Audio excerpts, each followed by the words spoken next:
समस्त आचरण रे सेपरी पवित्र हो समस्त आचरण रे खाली गोटे पवित्रता नहीं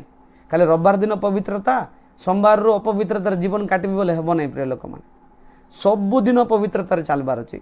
आ दिन आरंभ दिन शेष पर्यंत सबू आचरण रे आम मैंने पवित्र थिबार अच्छे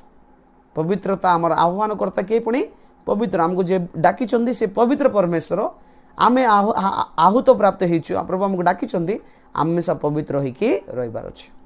प्रभु पौतना आम धन्य बुझल कि सबू काम आम पवित्रतार रहिबार अच्छे प्रभु पौतना आम धन्यवाद हो देख 16 पद लिखाई जेणु लेखा अच्छी तुम माने पवित्र हुओ कारण आमे पवित्र देख 16 पद माने तुम माने कहले किए आमे माने विश्वासी माने बा सेवक माने पवित्र हेबार अच्छे